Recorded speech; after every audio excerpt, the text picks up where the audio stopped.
Well, yeah, it was. Yeah, because we weren't sitting around focused on the ski set. I've definitely thought about that as performance has mattered more. Like for a pro event, it's going to matter if you're going to get paid that day or not, Right. or you're going to be webcast, and if you really dork it up out there, you feel like, oh man, everyone's watching, and I'm not representing my brands very well when I have a bad day or something like that.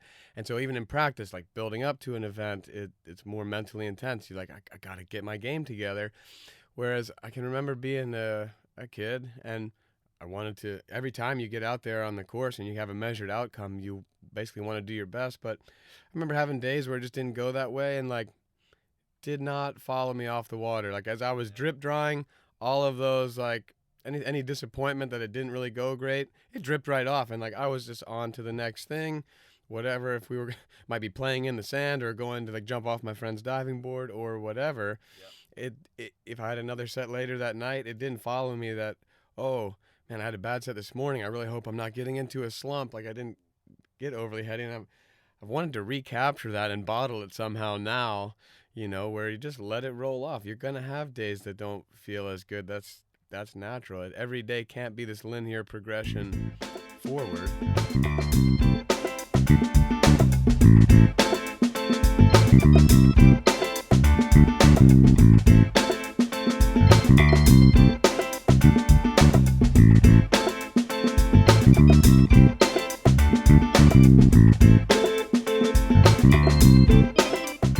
All right, everyone, welcome back to the Waterski Podcast, or welcome to the Waterski Podcast.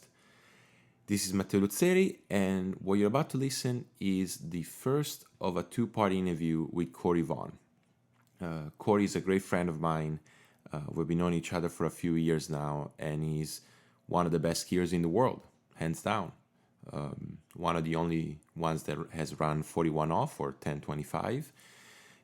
A constant threat at any pro event worldwide, and especially a fantastic human being. Very complete, very, I don't know whether spiritual is the right word, because maybe it's overthrown and abused these days, but he's certainly someone who's very connected with his intentions and with the people around him. I think that anyone who skis against Corey, skis at his ski school, or just hangs out for a meal or a beer will be able to testify to this.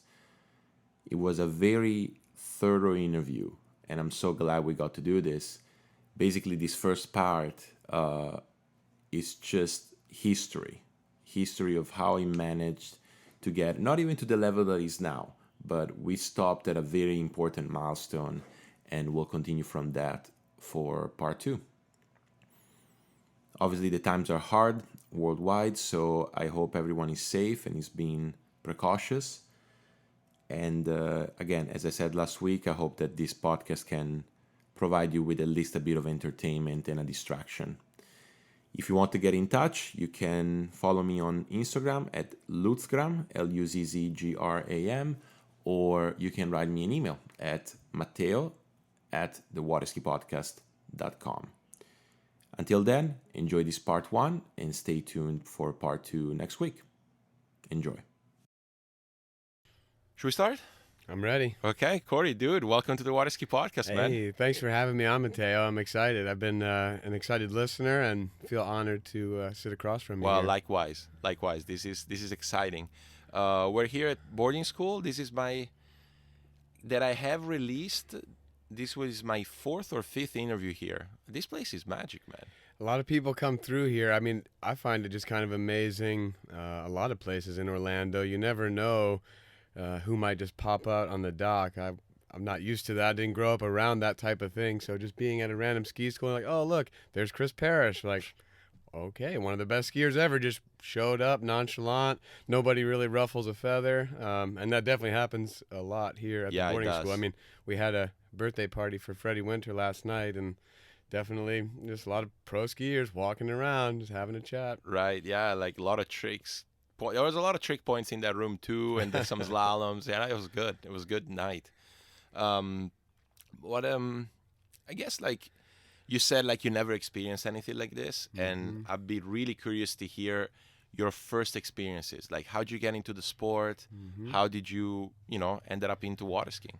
Well, so for me, like probably most people who are water skiers, it was just a family thing. Right. My grandparents they had a lake house in North Carolina, and I would spend the summers with them. Once the school year was out, we'd go down there together.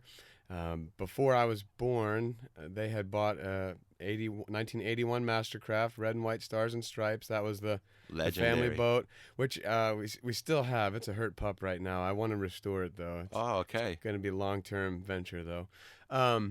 But basically, my grandfather learned how to ski when he was in the Air Force. He was at Eglin Air Force Base, near Destin, and learned with his neighboring colonel how to get out there and just ride around on two skis, and I think eventually one ski. I think they built themselves a ramp, just like your classic 40 horsepower outboard story, just like out there loving it. And then when he moved back to the Washington, D.C. area, he had cultivated this new passion for water skiing, wanted to find some way to do it in the summer times.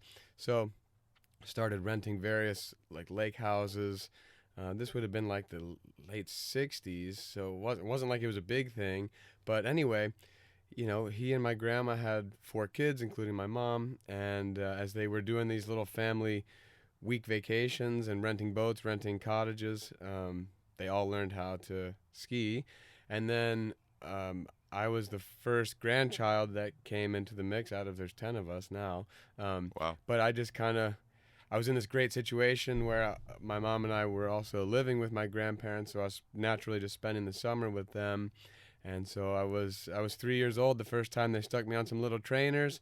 There you go. And they just pulled me off the beach. I don't remember the circumstances clearly. I've seen pictures of it, so I kind of have some imagery, but I think I was too young to really remember. But my guess would be they probably used some reverse psychology on me and told me like I think I probably said like, oh, I want to do this. Like everyone else seemed to be having a lot of fun. It was none of this like, hey, ski for mommy, ski for granddad. Look at mommy, smile. Right. It wasn't that. I think I kind of asked. That's what I've been told anyway. I asked to do it, and then they probably hit me with they're like, oh, you're probably a little bit too little. You're not big and strong enough. And then of course that's the first thing that made me think, I'll show you Exactly. who's big and strong or whatever. I mean, I think I just genuinely wanted to do it. And then, I do have memories of being towed off the beach because that was that one kind of like somewhat scary moment where like the boat starts, it gets loud. You kind of go from standing on solid ground to being on top of the water. And so that was a bit of a rush, you get that rush feeling. And then being a kid, I do have memories of being out over top of the deep water and not knowing what's lurking many feet below me, and just being like, oh my gosh, maybe something was going to eat me. But overall, you just get over it.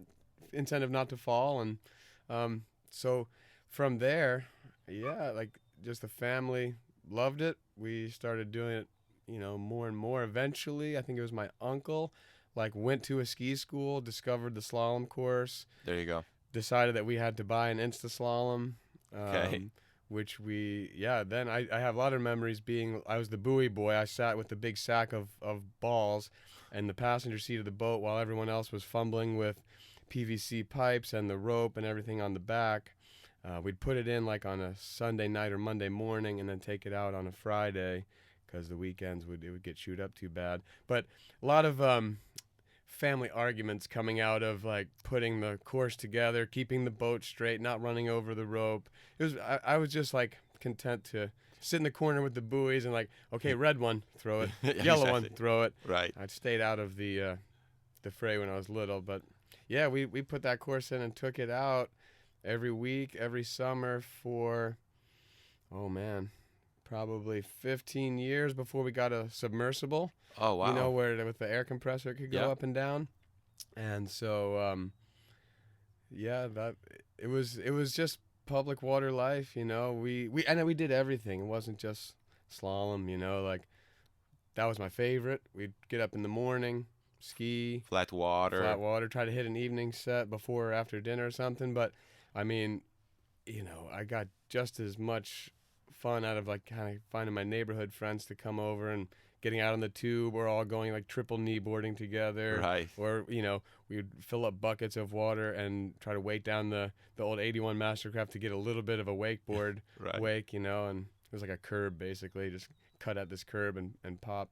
But, it definitely had that holistic lake life experience. It was, even when we discovered water ski tournaments and even when we pretty much instantly loved them and the community that we found there, it didn't really change our whole thing. It wasn't like, you need to scrap all of this wakeboarding and kneeboarding nonsense and get serious about the slalom course. It was like that didn't happen. That didn't happen, honestly, for me until I made that decision as a post-college person. We're skipping way ahead now, but I didn't like get serious about skiing until much later. Basically, until it was like, well, maybe either do this or have a real job, and Right. that really made the decision more clear. Yeah, and I think that's kind of like one of the things that drew me to interview you is that I don't know your story.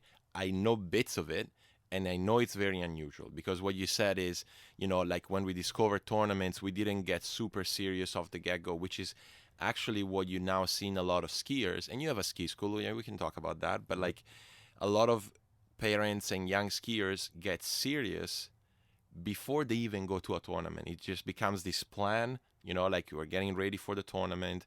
We're going to be tournament water skiers without experiencing what I would say most of the listeners and most of water skiers are, like there's a boat, there's water, just enjoy your time towed onto something, Yeah, I definitely do see it a lot with the ski school, and I'm sure you are the same.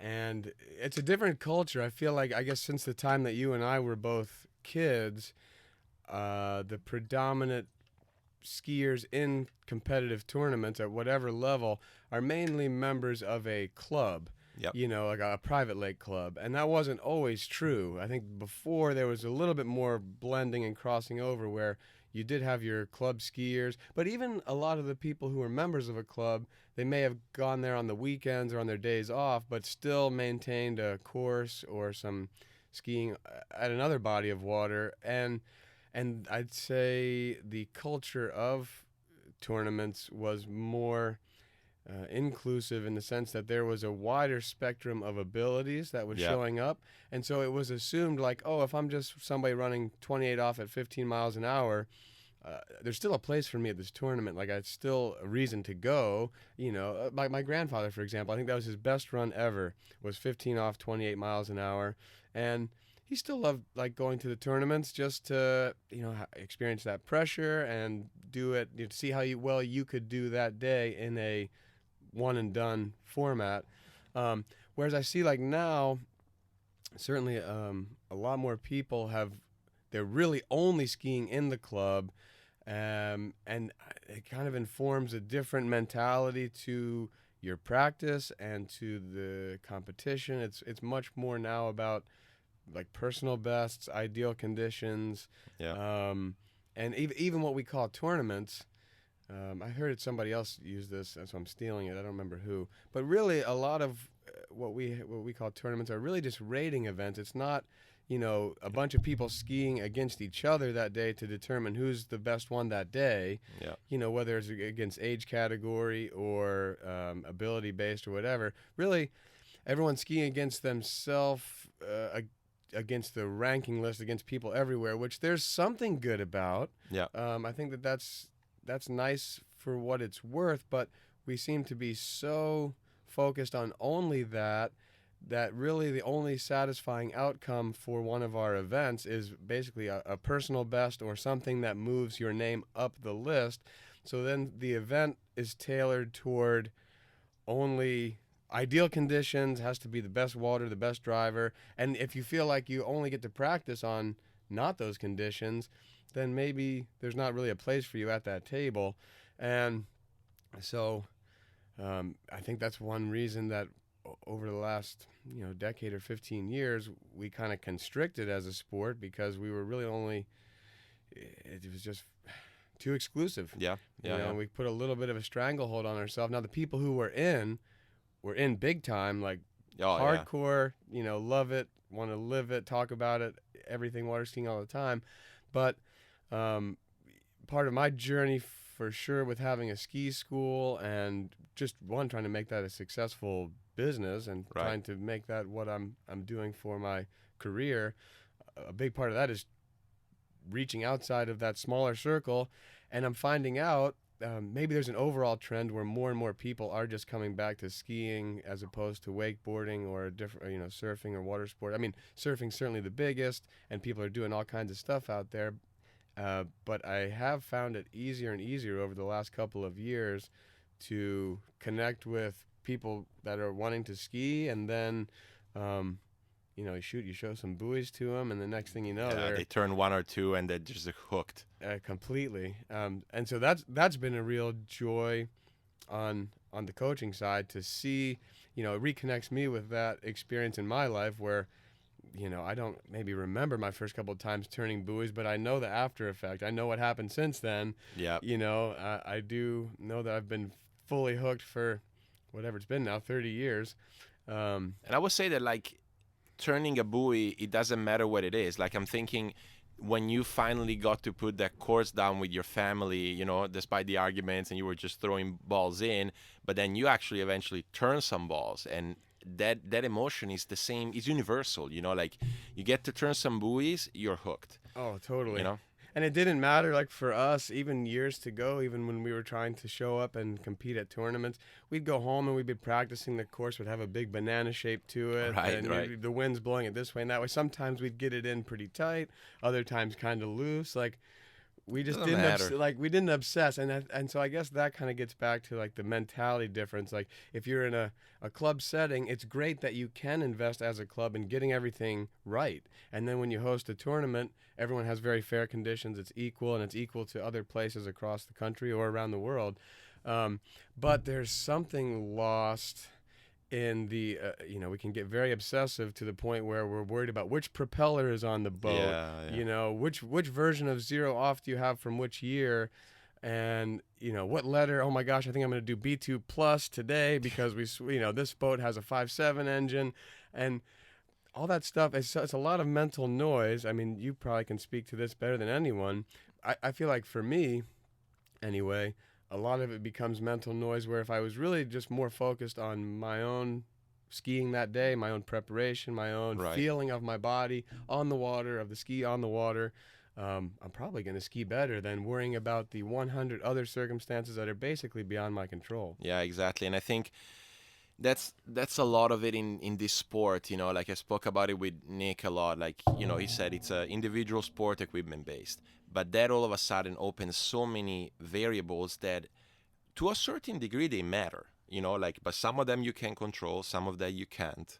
And what the ability to narrow it down to what you decide to focus on is the mental challenge of, I would say, this sport or other individual sports. Like, golf is the same, right? Like, there's so many variables, outdoor, equipment-based, technique-based, but the ability to just key it down on one or two things that obviously matter and then you can put your attention onto, it's the mental challenge, Well, our sport happens so rapidly.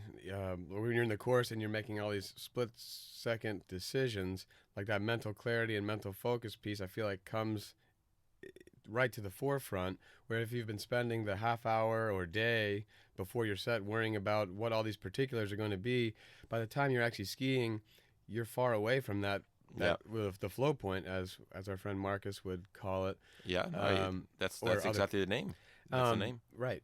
And I guess my default setting is to minimize the importance of the equipment and those factors, because, again, kind of not being a family that was in a club or in, like, this very hardcore, you need to, get this ski or this stuff. Like, I always had kind of hand-me-down, like, very second-rate equipment growing up. Like, we're going to get you a ski that's a little bit too big for you so you can grow into it for 3 years. Classic, Like, life jacket's going to be a little bit too big so you can have it for a few years. Which, I mean, look, it was fine. Like, it just didn't even register to me that, like, I didn't have. Yeah, eventually it did, actually. Eventually I was just like, oh my gosh, please, I want a new ski for Christmas, or, like, please send me to a ski school. Like, I know, by the time I was thumbing pages in the water ski magazine for myself, I started realizing, like, okay, there's more to this than what we are figuring out on our own, and what some of the really nice club skiers, are trying to give us pointers like, hey, you need to get your hips up. You should try to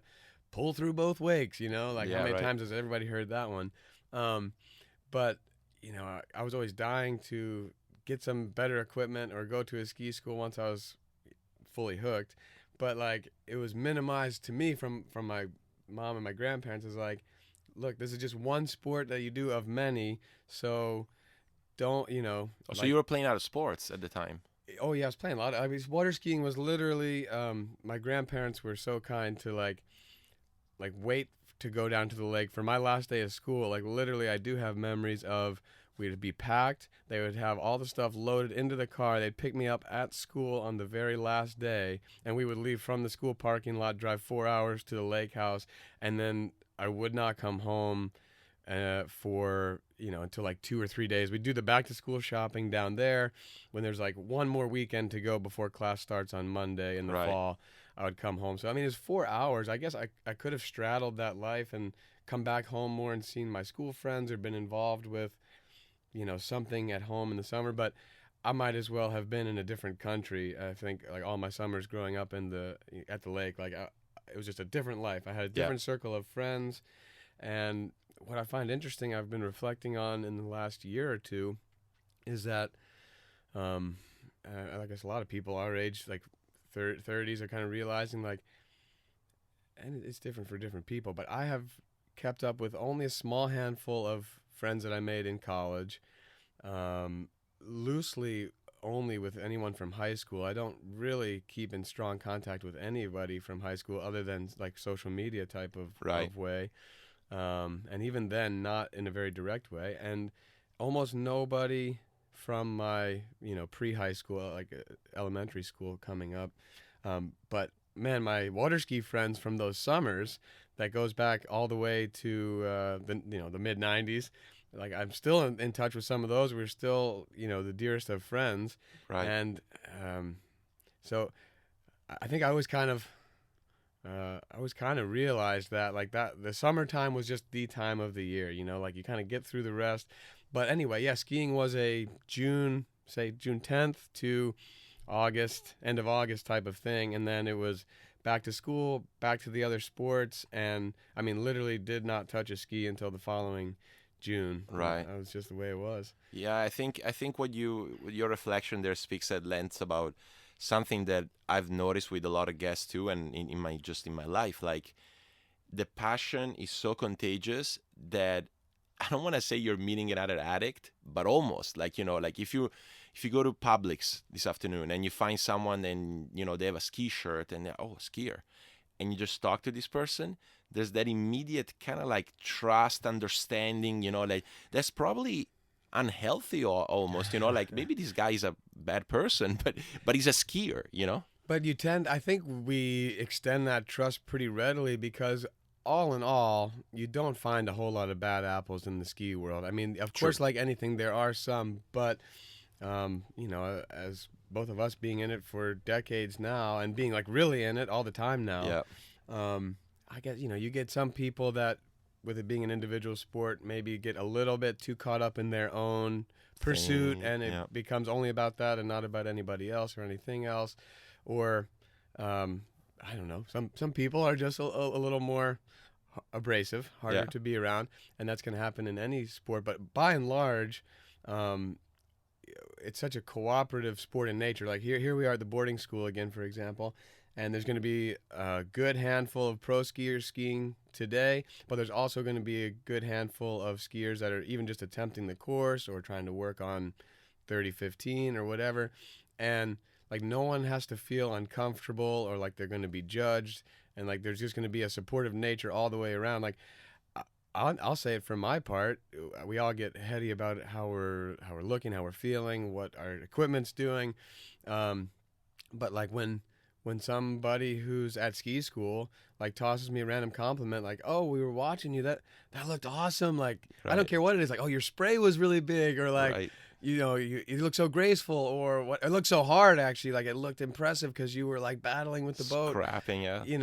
it's even for for me, after a lot of years or whatever, like those compliments are really nice, and I feel like that goes the other way too, where pro skiers just hanging on the dock. I think we're mostly mindful to be like, hey, or at least ask if you didn't see, how was your run? Ask some questions about it, like, oh, what are you working on? And that overall camaraderie, I feel like that's harder to have in a sport like tennis. Like, how does everyone share the same court in tennis? Right. Like if you're Roger Federer, you're not going to find yourself kind of out there hitting balls at the same public park as me. Right. Or like if Amelia got to go play tennis, we're not going to bump into Nadal and yeah, be exactly. like, oh, how's your stroke feeling today? Like, you getting your serves in? You getting your first serves in today? But here it happens, I guess, especially in Florida, it happens quite a lot. Or even in the club scenario, you got your really high level club skiers run 35 off or whatever, and for the most part, those people want to hop in and drive and coach and help out somebody that's new to the club or new to the sport, and I think that's what keeps a lot of us in, right, is the community. It's the community, and it's the fact that we are sharing this passion, that it's a little bit odd. Like, you have to do some things that I would say other athlete-minded people, for the most part, wouldn't understand. Like, I'm thinking about your buddies at school. Like, fuck, Corey's gone for 3 months. We haven't seen him. And he's just, chasing buoys behind the boat every day. That's a bit, but again, then you get the bug, and people have that sort of understanding.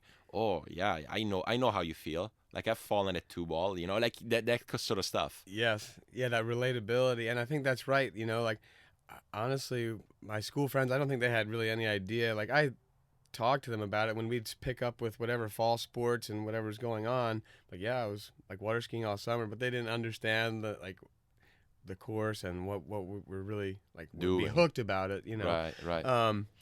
But then on the flip side of that, like all of my ski friends who respectively went back to their schools and their other circle of friends, like we all had such an immediate understanding once we came back together as a group and saw each other for the first time, like, we survived another school year, thank goodness, now we're back to this. Like, we all understand, we want to be here, we want to run around this tournament site together and ride bikes or play truth or dare, whatever it is at the given age. That immediate sense of understanding was always there in that crowd in a way that was not the same going back to school. And in school, you're not like you're doing something that you particularly love all of the time. So there's days where you're just there, you don't feel at your best, you're just kind of trying to get through it. Whereas like pretty much when you're around your water ski friends, like you're doing something that you love. So like you're up, you're in a good mood, hopefully if you're already doing tournaments and stuff like that as a kid, like, you're kind of good at it. It's not like you're being in PE class forced to play kickball, which you're not particularly talented with. And then like everyone's like, oh boy, they're going to watch me try to kick this ball again, which I stink at. I'm going to get thrown out at first base. Again, I'm bad at these things in PE class. Whereas at skiing, it's like everybody knows if you had a bad day and you fell at 2-ball, they've been there. And exactly. So they can commiserate with you. They don't think you suck, even though at the time you think you suck and your life is over for the next like hour or two. Right. Everybody understands. And then that same supportive way, like, everybody wants to see everybody else do well for the most part. Yeah, that's true. And I think a lot of it is also like our sport is a little particular in the way that like you can only do it for 15-20 minutes and then you need a bit of a break and then you can go again. And what happens in those breaks, I think, is also key, right? So if you have friends around, if you have, I don't know, like a stand-up paddleboard, like some foosball, like something to do, a diving board, anything that you can do in the middle that creates community, right? And I think that's something that, going back to how sometimes skiing is being structured right now, might be something that you're missing, like you're doing your set and then you're sitting around and then you're doing another set and then you're sitting around and that's it. And it doesn't really create that like, that you might be pushed to go to the lake because you're very driven and you want to improve, but the lake itself loses the value, Yes. And it sounds like you had a completely different experience. Well, yeah, it was, because we weren't sitting around focused on the ski set. I've definitely thought about that as, performance has mattered more. Like for a pro event, it's going to matter if you're going to get paid that day or not. Right. Or, you're going to be webcast, and if you really dork it up out there, you feel like, oh man, everyone's watching, and I'm not representing my brands very well when I have a bad day or something like that. And so even in practice, like building up to an event, it's more mentally intense. You're like, I got to get my game together. Whereas I can remember being a kid, and I wanted to, every time you get out there on the course and you have a measured outcome, you basically want to do your best. But I remember having days where it just didn't go that way, and like did not follow me off the water. Like as I was drip drying, all of those, like any disappointment that it didn't really go great, it dripped right off. And like I was just on to the next thing, whatever. If we were might be playing in the sand or going to like jump off my friend's diving board or whatever. Yep. It if I had another set later that night, it didn't follow me that, oh man, I had a bad set this morning. I really hope I'm not getting into a slump. Like I didn't get overly heady, and I've wanted to recapture that and bottle it somehow now, where you just let it roll off. You're going to have days that don't feel as good. That's natural. Every day can't be this linear progression forward. Even at your level, yeah. Especially at the higher levels. You're going to... I read this book, I think it was called Mastery? I think it was called Mastery. And it talked about embracing the plateau. And I thought that was a good phrase. Like at some point, you have to love your craft and what you're doing, even with the realization that like today may be just a sidestep. I may have to just go sideways for a little while before I really feel like I'm getting a step forward. Yeah, which at our level, they're few and far between. You cross them almost, it feels by accident, but it's not really accident. It's the hours and hours of work you put into it. And for as much as you don't want to think about all those variables, those variables have all been sort of taken care of at different times, and then you have this like minor, like you have this major improvement, but in the math, like in the buoy count, it's a super minor thing. It's just, I don't know, maybe for you it may be like a nice feeling going to 4 at 41. You still didn't get 4, but like now you have like this new window. That was it though. You were onto something. Yeah, exactly. When I think, that's what I'm trying to draw a lot of inspiration from now, kind of looking out into the future and what's to come. What I think is so great about our sport that we all maybe realize on a subconscious level, but it doesn't always kind of rise to the conscious level, is that each time we go out there, if we're skiing the course, we kind of have this opportunity to push our potential. Like we're going to get an outcome. We're going to get a number, like a score at the end of it. Even in practice, we kind of get that every time. And so I think going into it, there's kind of a de facto desire to, be the best version of yourself that day. Like that's kind of what keeps us coming back to the dock, back onto the ski, is like, hey, maybe I can be just a little bit better than I was yesterday. Or even if like overall I'm not skiing my best right now, or I'm just starting the season, it's that promise of potential that we're kind of trying to get on that ramp and climb it and see how far we can climb up.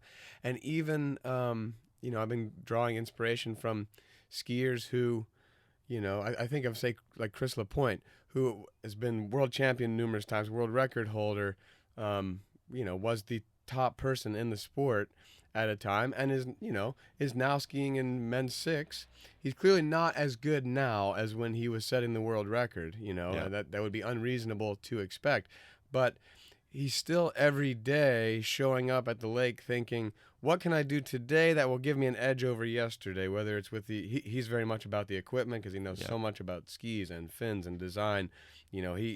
But he's still challenging his mind to find what's that next edge. And of course, skiing always gives us an incentive to stay in shape. Like physically, the better your body is, the stronger you are, the higher your overall fitness, the better. So I love kind of this constant pull, and I feel like it's a little bit of a metaphor for life. I feel like that's one of the reasons we get hooked on it too, is in skiing we kind of can do a 15-minute set and we get an outcome and we see how well we did compared to yesterday, and hopefully we reflect on that and try to take a learning lesson that we can apply toward the next set or tomorrow or whenever. But that's the same thing that we really are trying to do with our lives, presumably, if we're engaged in the business of trying to author a good, authentic life for ourselves. We're having experiences all the time, trying to learn from those and be a better version of ourselves tomorrow, even though we're in constant change. You know, like there's things that in my life now that I'll probably never be as good at as I once was, but I like to think that there are also a lot of things awaiting me in future times that I've never even tried, potentially, to become better at. that I can, or that I'm very weak at right now, that are underdeveloped. And even if I'd ever become very proficient or very good at them, just to strengthen those things and to take on new abilities and new challenges. I think skiing is just such a direct result every time that it fuels that part of us that's always inching towards a better version of ourselves. And Yep. at least for me, kind of having had that come to like the conscious level, it has served as a good motivator for if I'm feeling a little disconnected from my skiing at the time, or it's going not so well. It's like, okay, that happens in other things in life too. You have to go through phases. Like every day is not the day. Every day is not your birthday. Every day is not Christmas. Every day is not rainbows and Right. and sunshine and like the best day ever. And that's what makes those days special. And like that's what, when personal bests are very few and far between, all of that struggling and going up and down and having really good days but not so good days, it's all in pursuit of. Like you said, even if it's not the personal best score outcome, it may just be a new feeling where you have that aha moment and you go, okay, that I've been trying to get that feeling for a long time, and there it is, and I think I know what I did, and I'll be darned, tomorrow when I go out there, I think I can recreate that. Right. So Yeah, the pursuit is not linear at all. No. Like it's up and downs, but then you sort of take the averages of those peaks and valleys, and if the slope is kind of like uprising just even a little bit, that's when you know you're doing something right? Because at first when you start, like, we always have that joke at ski schools of how people don't get their PB on their set and they're upset because Right. every day has been a PB, or like, Right. well, that's the early days, and then you get to a moment, which who knows where that is, where like improvements are few and far between. So really the goal becomes, can I learn anything out of this set that I can build on in the pursuit of that micro improvement, but that at the same time at your level, at my level, it makes the world's difference. Yep. Like if you're, like, I'll give you my example. My goal this year is to get to 3 more often at 41, and I don't have to tell you like the difference between 2 and 3. Nope. It's like finals versus watch from the bank. Like. Well, I don't know if you had the same conversation, but when you say that, it reminds me of our friend Dane Meckler. I saw him last year. He'd moved to Charlotte. I went down to ski tournament at Little Mountain and was just catching up with him. Hadn't seen him for a long time and asking him how he'd been doing skiing down there. And, he said he'd been getting into the groove, and he said his one goal for the year was to turn 2. He's like, if you look at my scores over the last 4 or 5 years, like I've lost 2. He's like, I'm really good at getting 2, but just what you said, that gets you really close, aggravatingly close, but not quite in the finals or on the podium or getting a check. And so he's like, I've just been doing anything I can to turn 2 and go to 3. If I'm in bad shape, I don't care. I'm just going to try, a crazy turn. I'm just going to hold on to stuff that I wouldn't usually hold on to. Get to 3. And I was like, oh, that's an interesting, thought. Yeah. And it's good self-awareness. Like, because when I thought about it, I was like, yeah, I've seen that. You're like really consistent at 39, but lots of 2s and lots of close but no cigar. And then I'll be darned, that day, I think it was that day, if it was not the next day, he goes out there, gets off of 2 really well. Then he's left, he turns 3, he gets his first ever 4, and I was like, dang, he's onto something. And then look, The season he had. Look at the season he had. We were talking about it last night. You were saying it went to 3 events, and the world's top seed in the final, 4th place. California Pro-Am, 4th place, and Malibu Open, 3rd place. Like, pretty. And he went to 4 again at Malibu Open. I mean, when he needed to get into the final. Yeah, actually, that put me out of the final. I was in until that moment. Dang, so thanks, Dane. you prick. Love you, buddy. Yeah, but I mean, yeah, like 3 tournaments. He's the first out of the Masters. It's insane. Yeah, that's crazy. Isn't it? That's my spot too usually, Dane. I'm usually first out of the Masters. What are you trying to do here, man? Close but not cigar, man. But yeah, so I feel like we skipped a big moment. We're jumping around. Yeah, no, but this is how the Waterski podcast works. No notes. You see me with any sort of preparation? No, Yeah, we just kind of exactly. rolled out of bed. I got a couple of coaching sets in. Got my voice good and worn out, but Yeah. Okay. No, we'll find some structure. no. So I remember you saying you had this whole experience of like skiing was good and fun, but it was part of other things, and then you presumably went to college. I know you went to Clemson. Yeah. And then how was your college experience, and what happened afterwards? Okay.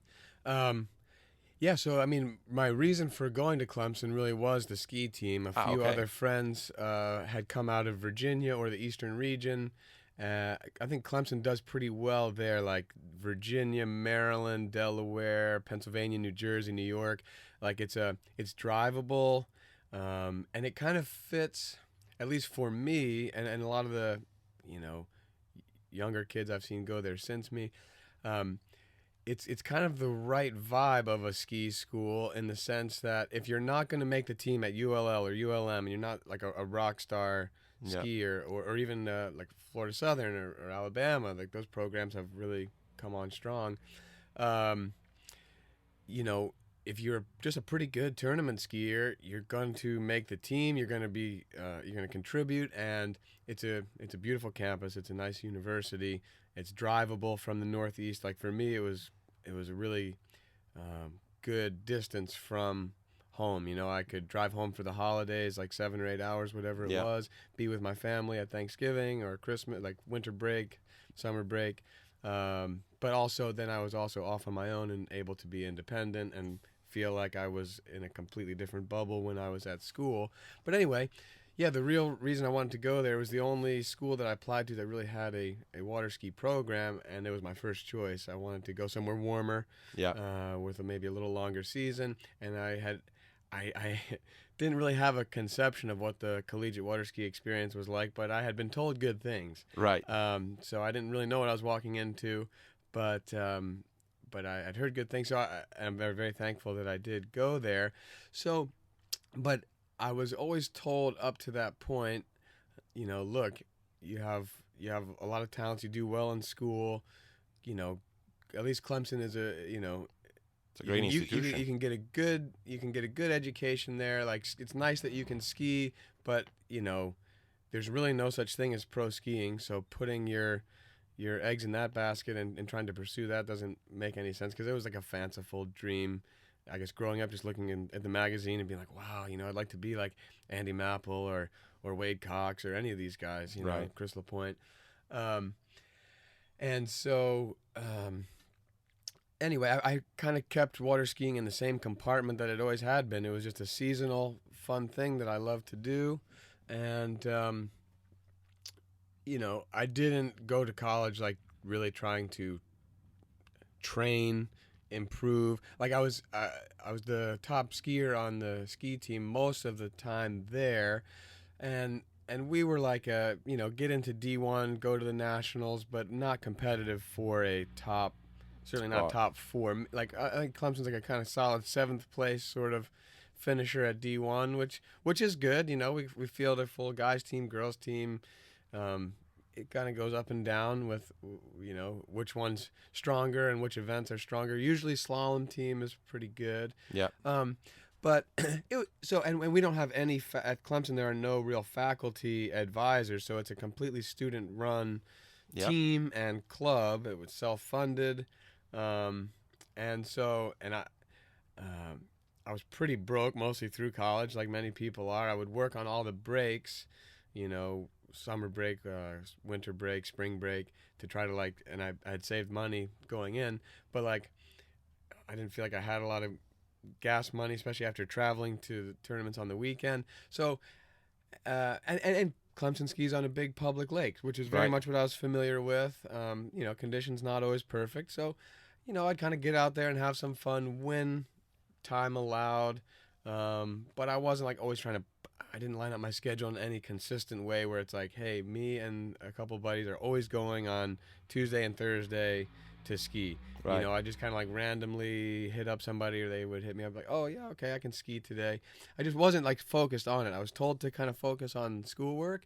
So I after my first semester, after that one, I got You pretty did. focused on schoolwork. Yep. And and once I kind of checked that box, I felt like the rest of what was going on around me was primarily a lot of partying, which I've always had a bit of a competitive nature. So I thought what I ought to do is if this is what's happening most of the time, I should excel at it and try to be the best that I can be.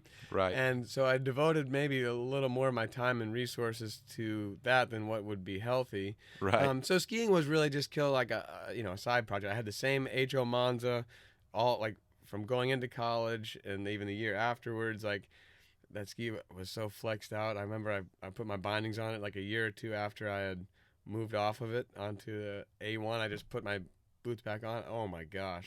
So I realized like I was skiing with a crummy ski, not really practicing a lot. And actually that at those years in the summertime, I really wasn't skiing much at all because our setup at Lake Gaston was with a public lake where I grew up skiing. It was just difficult. The 81 Mastercraft was like, it was still running fine, but you know, and we didn't know much still, like about the finer points of driving, you know, and kind of counter steering. And we didn't have pre-gates. We had to wait 6 minutes in between passes because we had seawall on both sides. So, Yeah. you know, and we're fighting other jet skis and whatever. So, like, I got very discouraged. I felt like at that time I was kind of like a running 35 off kind of guy. Okay. Get like 2 or 3 at 38. And I just didn't feel like I was even able to. I'd go ski at a tournament with kind of good driver, good boat, calm water, and like that's kind of what I would do. Like a 2 at 38 was kind of a normal. Maybe I would go to a ski school, get some helpful driving, and kind of get the deep 38 going. Right. But so that's kind of where I was, and like I'd go ski at home though, and like I just felt like 32 off was like this massive challenge. So I got really frustrated with it. And I was like, man, whatever we're doing here, it's not helping me, and I feel like I'm getting worse rather than better. And I was, my grandmother was sick with Alzheimer's, so we were spending a little more time just trying to keep eye on her and manage her situation. And it was just kind of a shifting of priorities. So, you know, it was not, that's kind of the level I was even coming out of college, you know, which, as you know, is a far cry from anything worthwhile on, you know, the pro tour. Like, you're far away. Like, there's kids, tons of kids coming out of college now that can run 38. Yeah. You know, and then you and I were close to the same time. You know, I feel like I was a very solid step behind the pack of just you and Kale and Daniel and Adam and Ian. Ian, all these key people that were our age.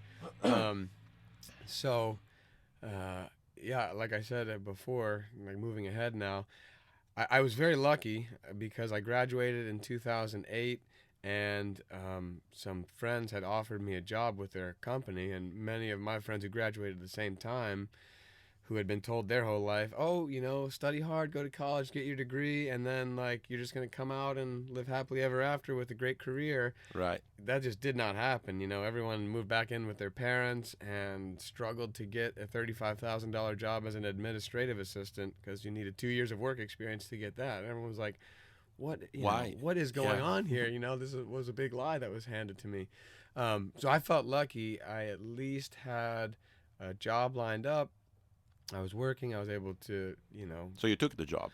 Yeah, I took it the year before. Well, yeah, I was offered the job. I was coaching water skiing after my junior year of college. I was the first year where I began living where I live now, and giving some lessons to the Whitlock family, who owns that pond, them and a couple of other families.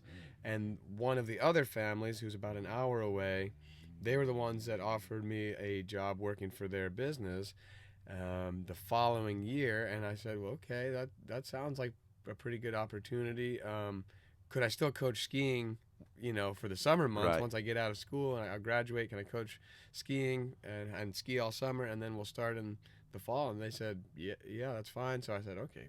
Skiers, right? They're skiers. Yeah, Yeah. okay, I Yeah, understood. that's the only, that's the way, Yeah. And it wasn't a job related to my degree or anything like that. What was your degree in? So I studied political science and philosophy. Major in political science, minor in philosophy. Nice. And yeah, I loved it. I started out on like the pre-med kind of track. Had I not done that, I would have loved to have done the double major. Or even if I had the guts to say what I really wanted to do, I probably would have made philosophy the major right out. I was a little bit afraid of like the blowback of like, that's not a valuable enough degree. Yeah. But I loved the coursework so much, and I still would like to finish that degree, and I'd like to someday follow in your footsteps and go for a PhD. But that's a lifetime. Yep. That's maybe another decade or two from now. That's funny. Like I wanted to do philosophy too, Really? and yeah, because I was computer science, and then I realized that computers, I didn't like them as much as I thought I did, and then I wanted to switch to philosophy. But UL made national news because that year that I decided that I would have loved to switch, they canceled the philosophy degree. So you couldn't get a bachelor in philosophy at a university, which makes absolutely no sense. Yeah. And then the director of the computer science program basically helped me to transition to psychology. He said, why don't you try psychology? You took cognitive science, you loved it. And that's really how I got into psychology, because philosophy department was shut down, but I was going to do that. They were related. There's a relationship there. Absolutely. The two are connected. And I guess a lot of the more prominent prominent philosophers out there now also have a background in psychology. Yeah, Daniel Dennett. Yeah, Dennett. Jordan Peterson's obviously become a big phenomenon. He's a psychologist, but he also certainly, he's espousing a lot of viewpoints that you would have to say he's also a philosopher. Absolutely. But anyway, that's maybe another part of our conversation too. So where were we? Degrees. Degrees, you get a job. Yeah, and and the job wasn't related with the degrees. It was actually in the septic industry. So like, where the stuff that goes in the toilet ends up, which was good work. I was honest living that I was making. Although their business was heavily impacted by the housing bubble bursting, because all right, that was the time. Yeah. Like the whole thing was like, housing was going in, boom, boom, boom. So that means septic tanks going in, boom, like one after the other. Business is growing, and then 2008, man, the bottom dropped out. So a lot of the expansion that they were planning, that I was supposed to be a part of, really got sidetracked and put on hold. And so, here I was working, very happy and grateful to be having a job, but also like not in a passion field. I was living independently on my own, just taking care of myself. So that was easy and felt good. But like, I kind of felt like there needs to be something a little bit more, and I was doing probably a lot of bad habits. I was going to the bar 2 or 3 nights a week just because I didn't have a whole lot else going on, drinking, like I'd be bumming cigarettes off of people at the bar. Yep. And just kind of, not taking the best care of myself. I mean, just kind of almost a continuation of college life, but just with, now with a job, paycheck and a job instead of books and homework and papers. And so, I kind of have a bit of a memory of being in that office somewhere in this time of year, probably a little earlier, January, February, cold, rainy, yucky day, stepping out with my coworkers, bumming a cigarette from them, thinking like, what am I doing with myself? Like, what's the 10-year picture like here? Where am I going with my life doing this? And I started realizing that, in just a few short months, it was going to be summer again. I was living where I am living now, which is on a lake, but I was like, I'm going to be in this office all day. The family that I'm coaching, like, they're all going to be out skiing during the day. Like, I'm going to miss skiing with them. I might have a hard time getting actually a pull. So people are going to be out enjoying the summer days skiing, and I'm going to be stuck in this freaking office, or I'm going to be, arm deep in a septic tank somewhere. Right. I was like, that is a reality that I can't quite synthesize that. So, I started thinking like, well, what am I going to do? I didn't have like a good sideways, like, next step, or it wasn't just like, oh, the grand profession of pro skiing just awaits you if only you try really hard, even if you get your skiing much better, and get your open rating and ski some pro events. Like, I was like, well, how am I gonna survive doing Right. that? So I was really twisted up with a lot of fear of failure and kind of paralyzed with where to go with this situation. But like, I knew that staying there was not a long-term option, Yeah. and I'm kind of glad that the business thing was kind of going sideways, and that it wasn't like making a lot of money, and I got addicted to the money making, and then started taking on debt, to buy cars or whatever. Yeah. Just too stuck on the money train.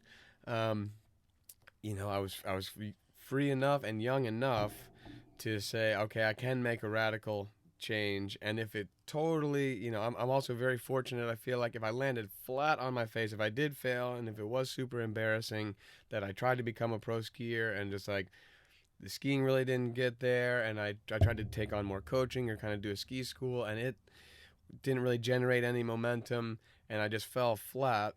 I'm a very fortunate person. I have a lot of loving family that would have kind of scraped me up, helped me kind of get back on my feet, guide me into some direction. I mean, that, and I also have to give a very specific thank you to, the Whitlock family, who owns the place where I was living, renting and skiing, and they really helped create that situation in a very generous and favorable way to me, to not have high hurdles to clear, to start getting a little bit of cash flow into the door, and for what I feel like is the value to me of where I live, making it very affordable, and giving me the ability to kind of get my feet planted there in a way that, if this was a strictly business proposition, who knows, it may have never worked, Right. like if I had to pay the full value to lease something like here, what the boarding school is, or what any of these great ski lakes or like a club is like, I probably would have been buried, and who knows if I would have climbed out of it, or that might have distracted way too much from the pursuit of skiing to put enough energy into that to do more. Right. So hard to say. I guess, in the end, though, enough good fortunes and good twists did come my way, that skiing started to go better. As I started to learn about nutrition for the first time.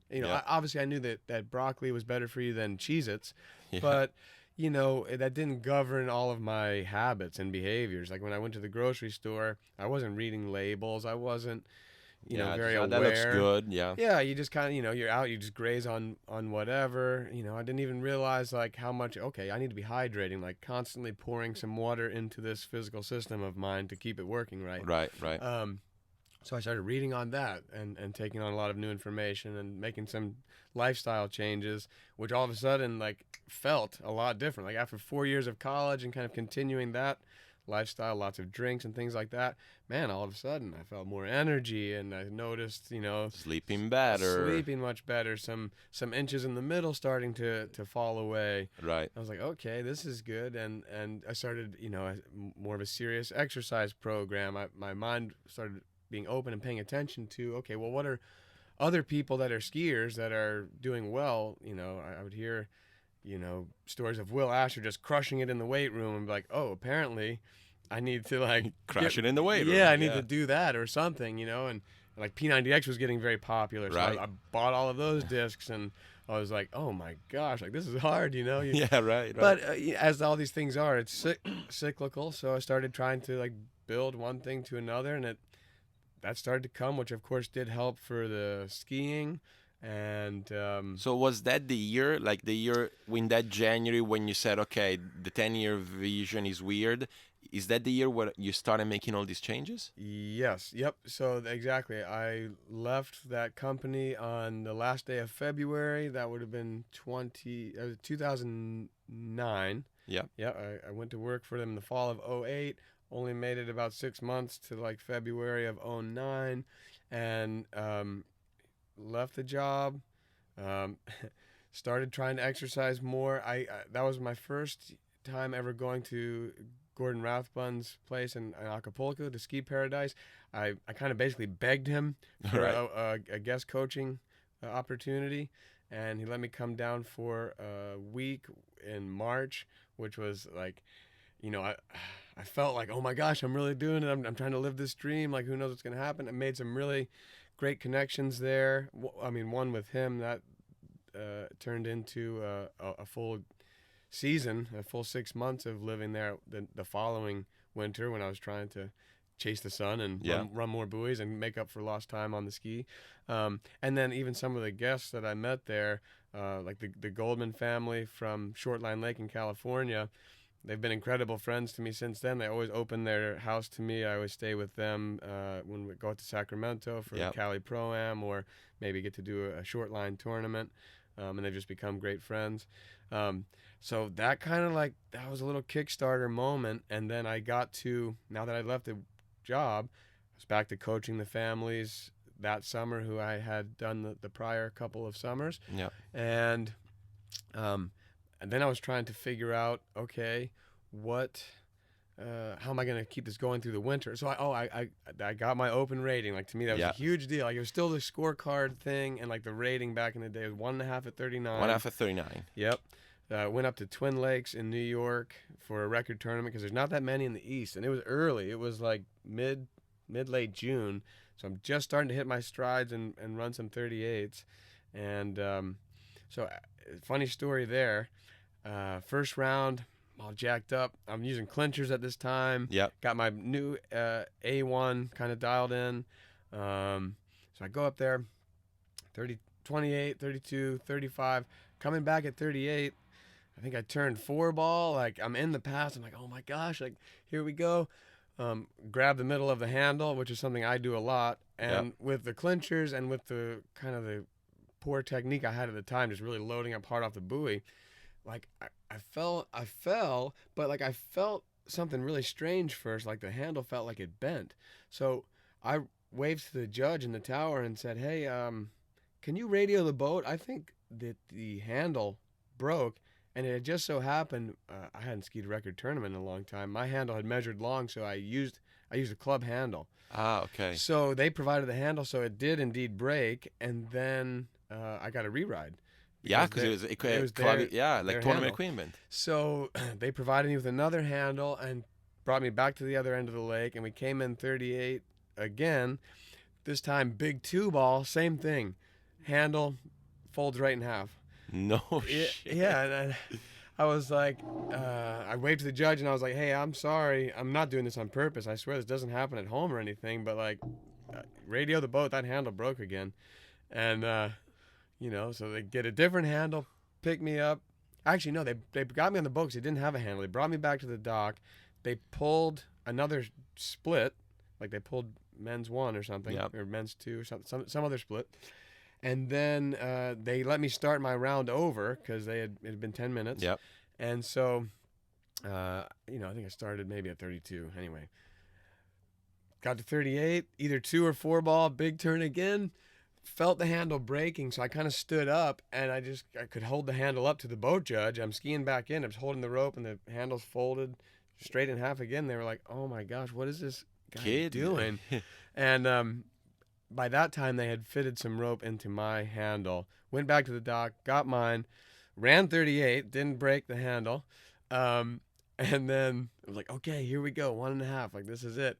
And then fell at 1-ball, of course. Yeah, down at 1. But it was 3-round tournament. The next round, I think I got the full 2. Nice. Handle held up. So, like, it was like a very memorable day, especially with the handle situation happening.